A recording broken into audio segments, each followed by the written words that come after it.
नमस्कार, बहुत स्वागत है आपका ओंकार न्यूज में। मैं हूं आपके साथ ज्योति यादव। तो बुलेटिन की शुरुआत करेंगे बड़ी खबर के साथ। प्रधानमंत्री नरेंद्र मोदी इस सप्ताह के अंतिम 2 दिनों में दक्षिण भारत के 3 राज्यों तेलंगाना, तमिलनाडु और कर्नाटक का दौरा करेंगे। इस दौरान पीएम तेलंगाना और तमिलनाडु को वंदे भारत एक्सप्रेस ट्रेन समेत कई तोहफा भी देंगे, जबकि कर्नाटक में बांदीपुर टाइगर रिजर्व का दौरे के बाद इसके 50 साल पूरे होने पर आयोजित होने वाले कार्यक्रम को संबोधित भी करेंगे। पीएम 8 अप्रैल को सबसे पहले तेलंगाना पहुंचेंगे। यहां पर सिकंदराबाद स्टेशन पर 11वीं वंदे भारत एक्सप्रेस को हरी झंडी दिखाने के बाद परेड ग्राउंड हैदराबाद में कई विकास परियोजनाओं का उद्घाटन और शिलान्यास करेंगे। वहीं आपको बताते चले कि दोपहर बाद चेन्नई जाएंगे और यहां एमजीआर रेलवे स्टेशन पर 12वीं वंदे भारत एक्सप्रेसवे को हरी झंडी दिखाने के अलावा चेन्नई एयरपोर्ट के नए इंटीग्रेटेड एयरपोर्ट टर्मिनल का भी उद्घाटन करेंगे। दरअसल रविवार को पीएम कर्नाटक के दौरे पर होंगे। यहां सुबह 7:15 बजे बांदीपुर टाइगर रिजर्व का दौरा करने के बाद भी शिरकत करेंगे। तो आपको बताते चले कि रविवार को पीएम मोदी दौरे पर हैं, जहां पर आपको बताते चले कि तमिलनाडु में वो वंदे भारत एक्सप्रेस ट्रेन समेत कई तोहफा देंगे, और जबकि कर्नाटक में बांदीपुर टाइगर रिजर्व के दौरे के बाद इसके 50 साल पूरे होने पर आयोजित होने वाले कार्यक्रम को भी संबोधित करेंगे। पीएम 8 अप्रैल को सबसे पहले तेलंगाना पहुंचेंगे। यहां सिकंदराबाद स्टेशन पर 11वीं वंदे भारत एक्सप्रेसवे को हरी झंडी दिखाने के बाद परेड ग्राउंड हैदराबाद में कई विकास परियोजनाओं का उद्घाटन और शिलान्यास करेंगे। वहीं दोपहर बाद चेन्नई जाएंगे और यहां एमजीआर रेलवे स्टेशन पर 12वीं वंदे भारत एक्सप्रेस को हरी झंडी दिखाने के अलावा चेन्नई एयरपोर्ट को नई इंटीग्रेटेड एयरपोर्ट टर्मिनल का भी उद्घाटन करेंगे। दरअसल रविवार को पीएम कर्नाटक के दौरे पर होंगे और यहां सुबह 7:15 बजे बांदीपुर टाइगर रिजर्व का दौरा करने के बाद प्रोजेक्ट टाइगर के 50 साल पूरा होने पर आयोजित कार्यक्रम में शिरकत करेंगे।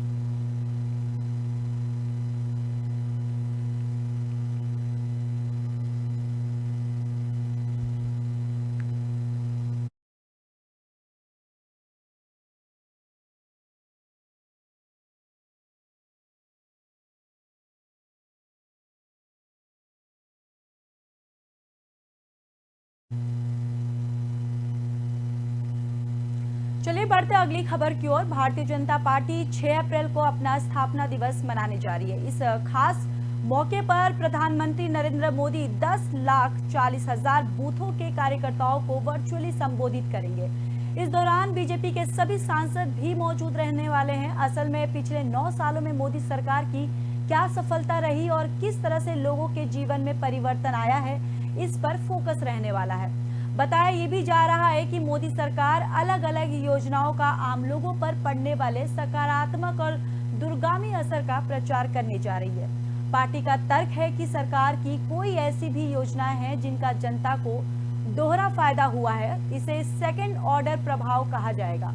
सेकंड ऑर्डर प्रभाव एक नई और अनूठी पहल है जो यह स्पष्ट रूप से बताती है कि किस तरह मोदी सरकार की नीतियों और योजनाओं का दूरगामी दृष्टिकोण हुआ है। अगर एग्जाम्पल के तौर में देखें कि पार्टी ने यह भी कहा कि नल से जल योजना की वजह से पहली बार हुआ जब करोड़ों घरों को पीने का साफ पानी नहीं मिला है। लेकिन उतना ही महत्वपूर्ण ये भी है कि इससे महिलाओं को हर दिन दूर से घर के लिए पानी का पीने लाने का झंझट खत्म हो गया, जबकि महिलाओं के पास बहुत समय बचता है। आपको बताते चले कि उन्होंने ये भी कहा कि जिसका उपयोग वे बेहतर और रचनात्मक ढंग से कर सकती हैं। दूषित पानी से फैलने वाले कई बीमारियों पर रोकथाम लगने में मदद मिलेगी। अब हर साल लाखों बच्चों का जीवन बचाया जा रहा है। साथ ही अब बच्चे अधिक समय में स्कूल जा पा रहे हैं और यह अभियान के जरिए इस तरह के अप्रत्यक्ष लाभों को जनता तक प्रभावी ढंग से पहुंचाने का लक्ष्य है।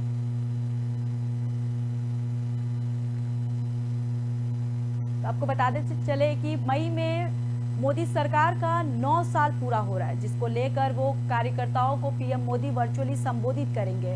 आपको बताते चले कि पिछले 9 सालों में मोदी सरकार की क्या सफलता रही है और किस तरह से लोगों के जीवन में परिवर्तन आया है, इस पर फोकस रहने वाला है।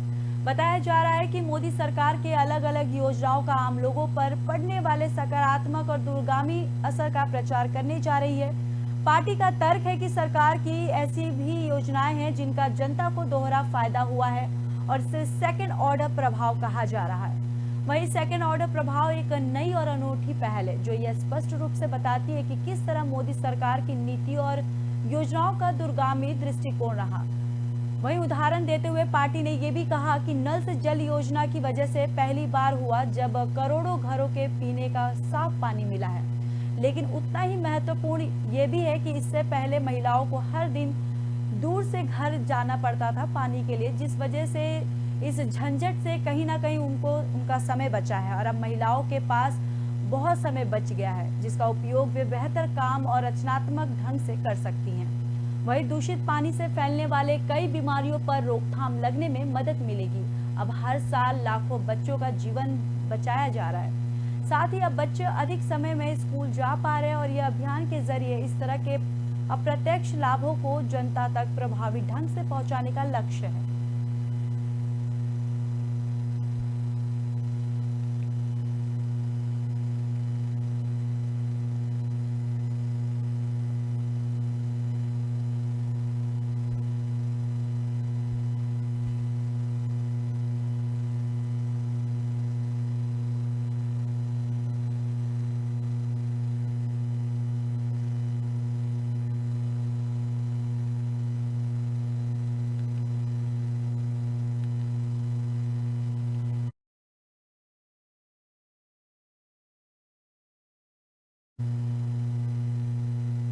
महाराष्ट्र के डिप्टी सीएम देवेंद्र फडणवीस ने सावरकर पर दिए गए बयान को लेकर कांग्रेस नेता राहुल गांधी पर निशाना साधा है।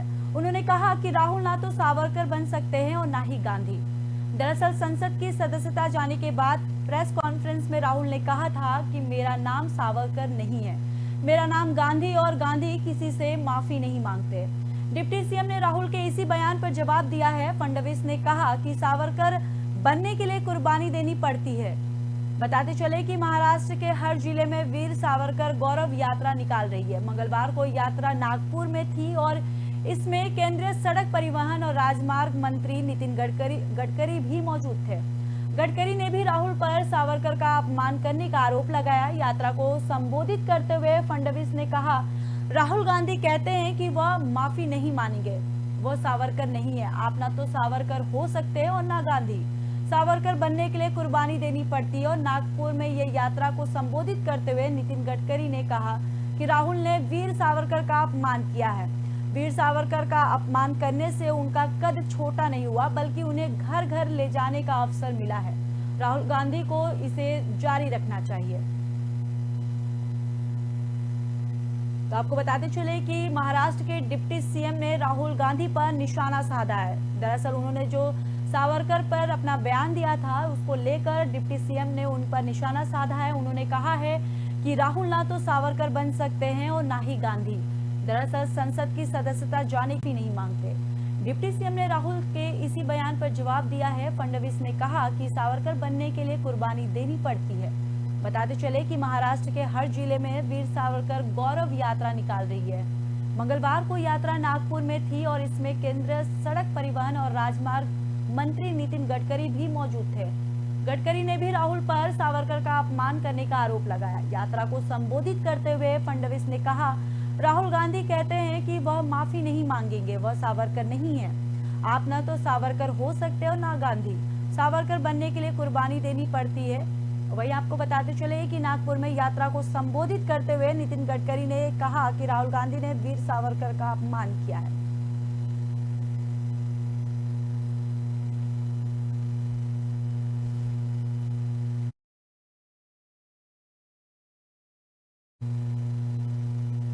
तेलंगाना पुलिस ने बीजेपी के प्रदेश अध्यक्ष बंदी संजय को करीमनगर स्थित उनके आवास से हिरासत में लिया है। बीजेपी के प्रदेश महासचिव प्रेमचंद्र रेड्डी ने कहा कि यह तेलंगाना ने पीएम मोदी के कार्यक्रम में खलल डालने का प्रयास किया है। प्रदेश महासचिव के मुताबिक पुलिस ने अवैध रूप से बीजेपी प्रदेश अध्यक्ष को गिरफ्तार किया है। प्रेमचंद्र रेड्डी ने कहा कि उन्हें इतनी रात में हिरासत में लेने की क्या जरूरत थी, मामला क्या है और उन्हें क्यों हिरासत में लिया गया है। इसकी जानकारी हमें किसी ने नहीं दी है। वही केसीआर सरकार पीएम मोदी की राज्य की यात्रा को बाधित करने की कोशिश कर रही है। हम इसके खिलाफ कल राज्य में विरोध प्रदर्शन करेंगे। आपको बताते चले कि तेलंगाना के कमरारेड्डी कस्बे में पुलिस ने औद्योगिक क्षेत्र के लिए भूमि अधिग्रहण के लिए नगर पालिका के मास्टर प्लान के खिलाफ किसानों के विरोध प्रदर्शन के दौरान शुक्रवार को हुई घटनाओं के संबंध में बीजेपी के राज्य प्रमुख बंदी संजय कुमार के खिलाफ मामला दर्ज किया है। बाद में देर रात उन्हें गिरफ्तार भी कर लिया गया। संजय के साथ के वनकट्टर मन्ना रेड्डी और ई रविंद्र रेड्डी और अन्य के खिलाफ भी देवनपल्ली पुलिस स्टेशन में मामला दर्ज किया गया है। कमारेड्डी ने पुलिस अधीक्षक बी श्रीनिवास ने कहा कि मामले की जांच की जा रही है। उन्होंने ये भी कहा कि कुछ लोग किसानों को भड़काने की कोशिश में लगे हुए हैं। आपको बताते चले कि बीजेपी प्रदेश अध्यक्ष बंदी संजय कुमार को हिरासत में ले लिया गया है। दरअसल इसकी जानकारी हमें किसी ने नहीं दी है। उन्होंने ऐसा कहा, केसीआर सरकार पीएम मोदी की राज्य की यात्रा को बाधित करने की कोशिश कर रही है। हम इसके खिलाफ कल राज्य में विरोध प्रदर्शन करेंगे। आपको बताते चले कि तेलंगाना के कमरारेड्डी कस्बे में पुलिस ने औद्योगिक क्षेत्र के लिए भूमि अधिग्रहण के लिए नगर पालिका के मास्टर प्लान के खिलाफ किसानों के विरोध प्रदर्शन के दौरान शुक्रवार को हुई घटनाओं के संबंध में बीजेपी के राज्य प्रमुख बंदी संजय कुमार के खिलाफ मामला दर्ज कर लिया और देर रात उन्हें गिरफ्तार भी कर लिया गया।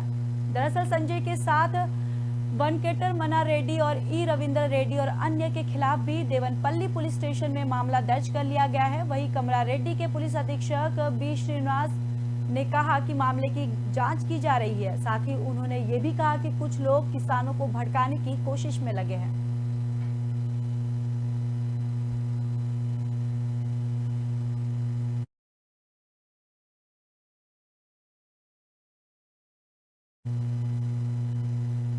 तो वहीं सिक्किम की राजधानी गैंगटॉक में मंगलवार को हिमस्खलन हुआ है। इसमें 7 टूरिस्ट की मौत हो गई है। मरने वालों में 4 पुरुष, 2 महिलाएं और एक बच्चे भी शामिल है। यह घटना सुबह 11:30 बजे गैंगटॉक को नाथुलाल दर्रे से जोड़ने वाले जवाहरलाल नेहरू मार्ग पर हुई है। दरअसल सेना ने बयान जारी किया है कि बर्फ के नीचे 5-6 वाहन फंस गए हैं, जिनमें लगभग 30 लोग थे। शाम 4 बजे तक बर्फ से 7 शव निकाले जा चुके हैं और 6 पर्यटकों सहित 23 लोगों को बचा लिया गया है। इनमें 11 की हालत अभी भी गंभीर बताई जा रही है। वहीं गैंगटॉक के अस्पताल में इन सभी को भर्ती करवा दिया गया है। दरअसल पीएम नरेंद्र मोदी और केंद्रीय गृह मंत्री अमित शाह ने सिक्किम में एवलॉन्च में पर्यटकों की मौत पर शोक जताया। हादसे वाले इलाकों में 13वें माइलस्टोन तक जाने का पास जारी किया जाता है। इसके आगे जाने की परमिशन नहीं होती है। वही बताया जा रहा है कि सैलानी जवाहरलाल नेहरू मार्ग पर 14वें माइलस्टोन तक चले गए और यही हादसा हो गया। नाथुलाल दर्रा चीन की सीमा पर स्थित है और प्राकृतिक सुंदरता के कारण पर्यटकों के लिए आकर्षक का जगह है। वही बताते चले कि आर्मी के सूत्रों के मुताबिक जवाहरलाल नेहरू मार्ग पर 14वें पड़ाव पर हुए हिमस्खलन में 25 से 30 पर्यटक फंस गए थे।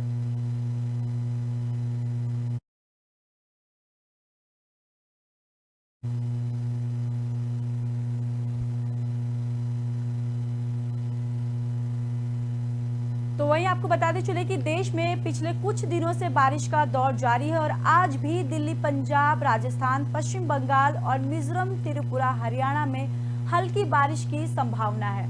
वहीं उत्तराखंड में बारिश के साथ ओलावृष्टि भी हो सकती है। दरअसल जम्मू कश्मीर और लद्दाख में गरज के साथ बारिश और बर्फबारी हो सकती है, जहां असम, मणिपुर और मेघालय में हल्की बारिश हो सकती है। तो वहीं नागालैंड के साथ सिक्किम और हिमाचल प्रदेश में भी बारिश का अनुमान जताया जा रहा है। अरुणाचल प्रदेश में तेज बारिश और आंधी का संभावना जताई जा रही है। दरअसल एक पश्चिमी विक्षोभ बुधवार 5 अप्रैल तक पश्चिमी हिमालय क्षेत्र को प्रभावित करेगा। इसके चलते 5 अप्रैल को पश्चिमी हिमालय क्षेत्र में गरज, बिजली और तेज हवाओं के साथ हल्की या मध्यम वर्षा हो सकती है। 4 अप्रैल को उत्तर भारत के अधिकतर राज्यों में बारिश देखने को मिली है।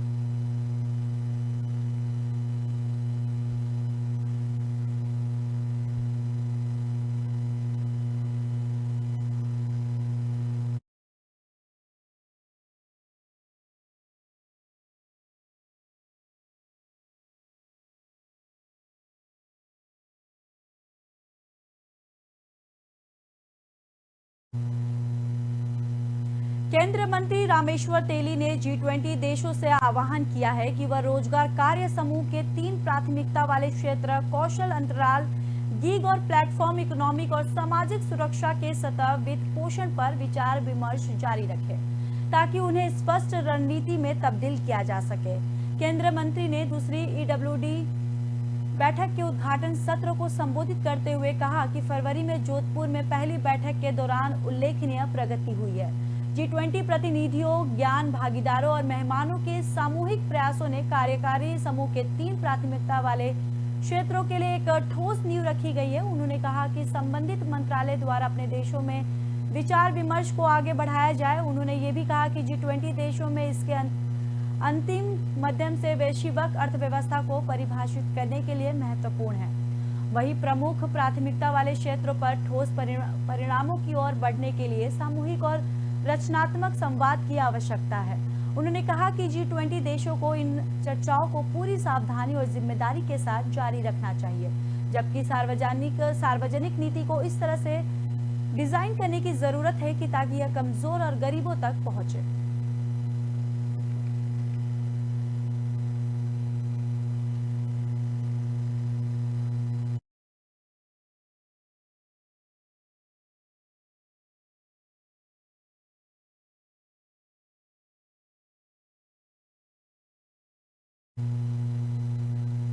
तो वहीं वारिस पंजाब डे का प्रमुख अमृतपाल सिंह लगभग 17 दिनों से फरार चल रहा है। पंजाब पुलिस अमृतपाल की तलाश में पंजाब से लेकर आसपास के राज्यों में भी सर्च ऑपरेशन चला रही है। दरअसल विदेशों में बैठे खालिस्तानी समर्थक अमृतपाल पर कार्रवाई को लेकर जहां बार बार विरोध प्रदर्शन करते नजर आ रहे हैं, वहीं विदेशों में रह रहे भारतीयों को भी अपना निशाना बना रहे हैं। उन्हें जान से मारने की धमकी दी जा रही है और जिसको लेकर भारतीय दूतावास के उच्च अधिकारियों को इसकी सूचना दी गई है। और friends of Canada and Indian foundation president Maninder Singh Gill द्वारा इस मामले को संज्ञान में लिया गया, जिसको लेकर उन्होंने रॉयल कैनेडियन माउंटेन पुलिस के प्रमुख को पत्र लिखकर मामले की जानकारी दी और उनसे इस कड़ी में कार्रवाई की मांग की है। दरअसल मनिंदर गिल का कहना है कि 18 मार्च को अमृतपाल के खिलाफ एक्शन के बाद उनके द्वारा कनाडा का दौरा करने वाले उच्चायुक्त संजय वर्मा के लिए रात्रि भोज समारोह का आयोजन करना था, लेकिन खालिस्तानी समर्थकों ने विरोध प्रदर्शन का आह्वान किया। इसके बाद 19 मार्च को खालिस्तानी समर्थक समागम स्थल पर पहुंचे और मेहमानों से गाली गलौज की। इस दौरान कुछ लोग घायल भी हो गए। खालिस्तानी समर्थकों का प्रदर्शन करीब 5 घंटे चला। गिल का कहना है कि इसके बाद से लगातार उन्हें सोशल मीडिया पर अकाउंट्स पर जान से मारने की धमकी दी जा रही है। अमेरिका के वॉशिंगटन में भारतीय दूतावास के बाहर हुए खालिस्तानी समर्थक प्रदर्शन के खिलाफ दिल्ली सर्वोच्च न्यायालय के वकील ने शिकायत दर्ज करवाई और शिकायत दर्ज करवाते हुए वकील की तरफ से खालिस्तानी प्रदर्शनकारियों का पासपोर्ट भी रद्द करने की मांग की गई है।